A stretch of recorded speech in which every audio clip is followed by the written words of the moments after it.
Mali, affaire des 46 soldats ivoiriens, Nana Akufo-Addo s'adresse à Assimi Goïta.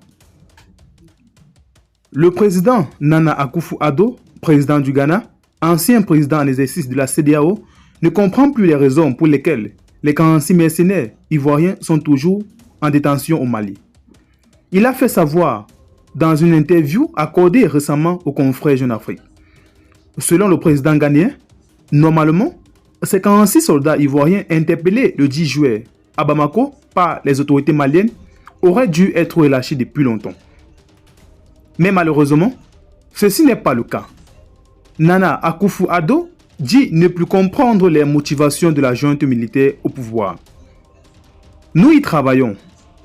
J'ai conduit une délégation de la CEDEAO à Bamako pour plaider en faveur d'une libération immédiate et sans condition. Malheureusement, on attend toujours.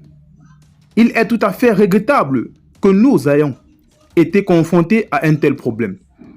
Je ne comprends pas pourquoi les autorités maliennes continuent de retenir les soldats en question, alors qu'il a été établi qu'ils n'étaient pas des mercenaires, mais des soldats ivoiriens.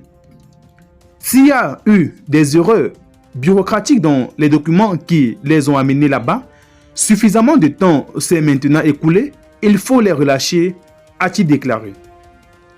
À l'en croire, en lieu et place d'adopter une position radicale, le Mali ferait mieux de se montrer courtois et poli envers la Côte d'Ivoire, son pays voisin et frère.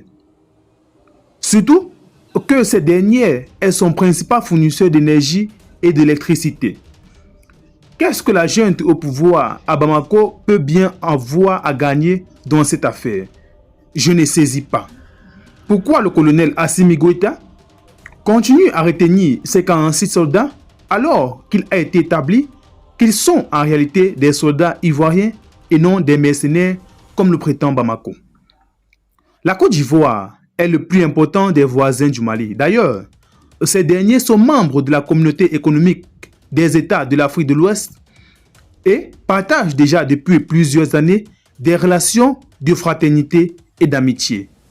Mais pourquoi le Mali veut-il rompre ces liens noués depuis fort longtemps?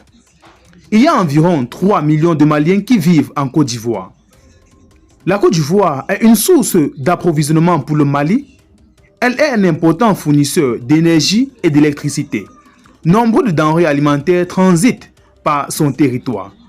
J'aurais pensé qu'un voisin comme lui est plutôt ceux que l'on courtoise et avec lequel on veut être ami, a soutenu l'ancien président en exercice de la CEDEAO. Pour le moment, le colonel Assimi Goïta reste très radical sur sa position. Ce dernier d'ailleurs n'a pas d'intention de libérer les 46 soldats d'ici tôt. Il a rappelé à plusieurs reprises que ces derniers doivent d'abord passer devant un tribunal et c'est seulement après cela qu'ils feront grâce.